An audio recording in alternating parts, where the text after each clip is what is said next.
Hey there everyone, it's Michael Dougal. I sell residential real estate here in the Greater Toronto area, and during this video I'm going to entirely update you on our residential real estate market. We're going to discuss the average price, and you'll find ways to take advantage of the market, whether you're a buyer or a seller, or you're curious to know what's happening lately in our marketplace. You'll likely find this information quite informative, so consider subscribing if you get value from this video. Of course, if you're considering buying or selling, then call me. And if you're an ambitious real estate agent who's looking at other brokerages, maybe you're looking to shift your business in some way, then do as well. Reach out to me, and let's jump right into this first chart over here, which shows a month-by-month breakdown of the number of sales, the active listings, the months of inventory, the average price, and the days on market. First, starting with sales. So what this is, numbers that were extracted from the MLS. So they are sales reported each month of the year of 2021. And we can see that the number of sales was pretty much trending upwards from January, February, March. It reached a high point of 15,652. Then it decreased. Maybe this was due to the new COVID lockdown in effect. And we can see that now our number of sales in July was 9,390, which is fairly low considering the marketplace. So there's a lot of new construction, so you would expect sales to be up given that active listings are up. Taking a look at the number of active listings, similarly to the number of sales, it is fairly low, especially considering it's July and we're experiencing a little bit of a late spring market. So the number of active listings, around 7,400 in January, then it increased for a few months straight. 8,700 in February, 10,600 in March, 11,700 in April. May reached its highest point at 12,253, and since then it's decreased down to 9,732 active listings. So these are homes which are, you could say, on the market and ready to buy if you're a prospective buyer. The next measurement we have is the months of inventory, which tells us if it's more favorable to be a seller versus a buyer, like simply by supply and demand. So the lower this number it is, the better it is for sellers, and the higher the number is, the better it is to be a buyer because you have more homes to choose from and not as many sales. So the months of inventory started in January at 1.1, then it really decreased. It shot all the way down to 0.7 in March, which was probably the best time to sell your home as the average price was at its highest. The days on market was at its lowest,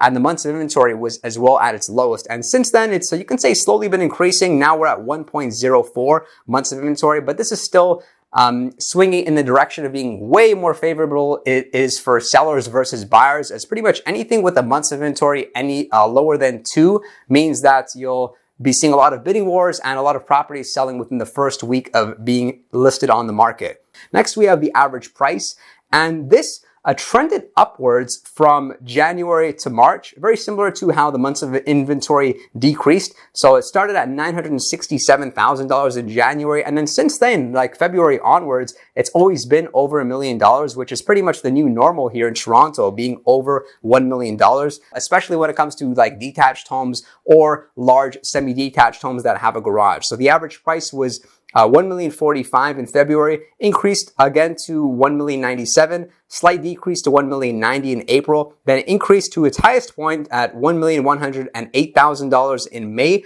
It decreased to $1,089,000 in June, and then it decreased again to $1,062,000 in July. Again, this is still very high, and this number is sort of not a fair evaluation as far as whether properties are going up in value, because it could have been just such that more condos had sold during the month of July, which decreased the overall average price, but like the same property could have been selling for less a few months ago. And looking at the days on market, it started off at 24 during the month of January, then it decreased in February to 14. March and April, we saw homes selling in only 10 days. May, it was 11 days on market, June 13, and now July 15 days on the market. We'll take a look at this next chart here, which shows the change to the average price for specific property types from detached, semi-detached homes, townhomes, and condo apartments. So we're taking a look at July 2021 and the numbers and comparing them to July 2020. Starting with detached homes, this is the detached market. They've experienced the most appreciation.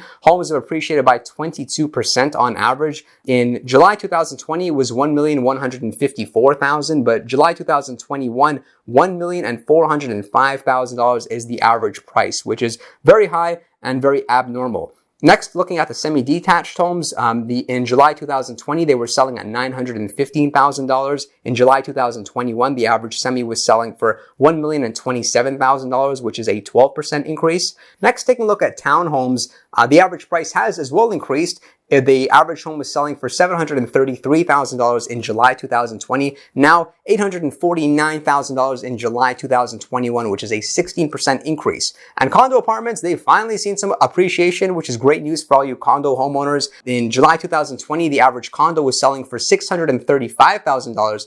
And in July 2021, the average condo was selling for $674,000, which is a 6% increase with the average price. And this next chart here shows the 5-year historical average price, specifically with respect to the month of July. So we've got July 2017 and then July 2021 on the right-hand side. And we can see that the average price especially did increase over the past couple of years, only $943,000 last year. And I say only because now, like I mentioned, we've reached $1 million being the new normal, which was not expected at all. And our average price in the month of July was at $1,062,000. And back 2017, 2018, there wasn't too much appreciation, but prior to 2017, pretty much from 2013 to 2017, there was rapid appreciation. And maybe it could be said that we can expect the same thing 2021 onwards, as there's certainly a lot of demand for Toronto property. And we're seeing that the market rate for rent is starting to increase, which means that investors may be as well starting to get into the market to some extent, which could lead to less supply, of course, more demand, and homes still selling above the asking prices. Right now, we're seeing about 65% of new listings that are selling above the asking price. So it's very misleading when you see an artificially low asking price, which is of course why you want to be connected with the best real estate agent that you can find. So